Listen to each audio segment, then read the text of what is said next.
Hi guys, my name is Boiti and you're watching Joburg Today. Human Rights Day in South Africa is dedicated to celebrating Chapter 2 of the National Constitution. Every human being in South Africa deserves to be treated with dignity and respect. Well, this day, the 21st of March, is dedicated to this. It is the opportunity to reflect on our hard-fought rights. On this day, in 1960, police opened fire in Sharpeville and killed 69 people. This took place during demonstrations against the past laws in South Africa during apartheid. Human Rights Day is therefore also dedicated to the memory of those who gave their lives for change. Today is a very important day, 21st March. And just remembering what happened on 21st March 1960, 60 people were killed, 180 were wounded.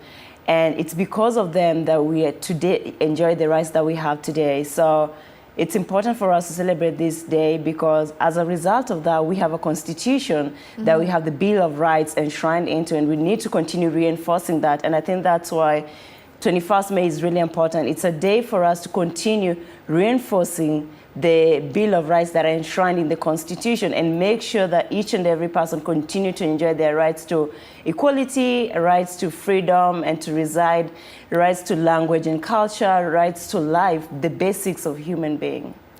Having said that, do you think that awareness is there in South Africa today?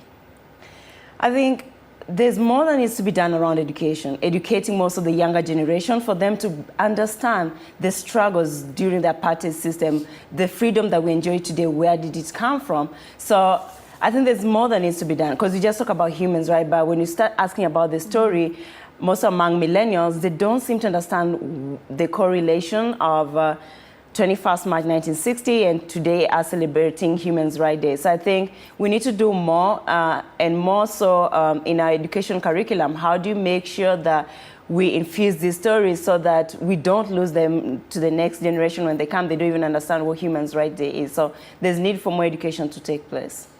Do you think we've advanced in South Africa if we have to look at current challenges that impact on human rights? What are those challenges and how much have we advanced in your opinion? To be honest, I must say the progress has been made. We have a constitution. Let's start from there.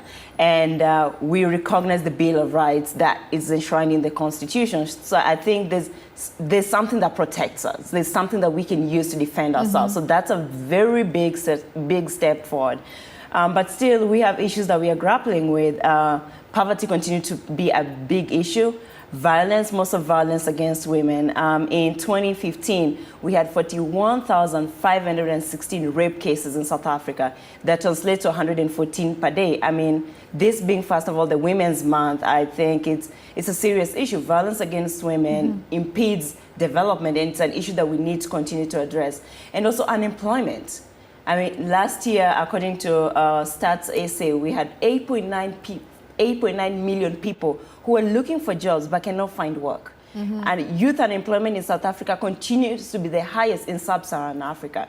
So, I mean, if we don't invest in young people, if we don't give them a future, we can't talk of a country having a future. We can't talk about sustainable development. So these are issues that we need, even access to education for disability children. We have 500 million disabled children who don't have access to education.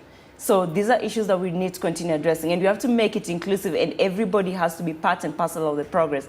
So if you're talking about human rights, it's everybody equal rights. So how do you make sure that that's translated in our day-to-day communities, but also in the government investment in the social issues, social welfares of the community? You touched on the issue of violence against women. What are some of the other issues that come up with regards to violations against human rights in South Africa? Or broadly speaking, what stands out for you as an activist in terms of human rights issues in Africa, maybe where there are common threads?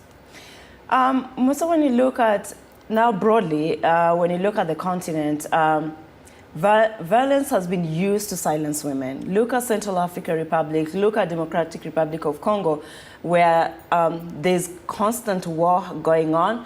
Rape is used to silence women. Women are always on the receiving end of this violence, of these wars, and it's not in a good way.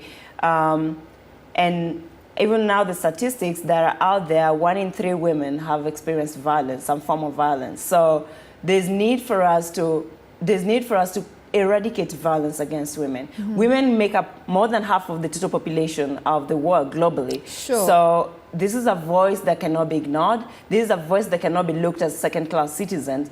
And women's rights are human rights. So we cannot look at women's rights in silos and then look at human rights in silos.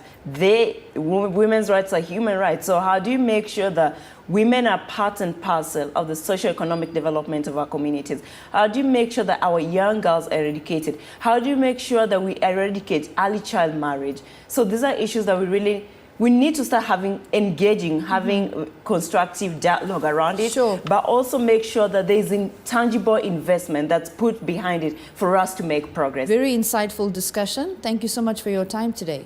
Thank you so much for having me. Happy Human Rights Day. Happy Human Rights Day to you too. Thank you.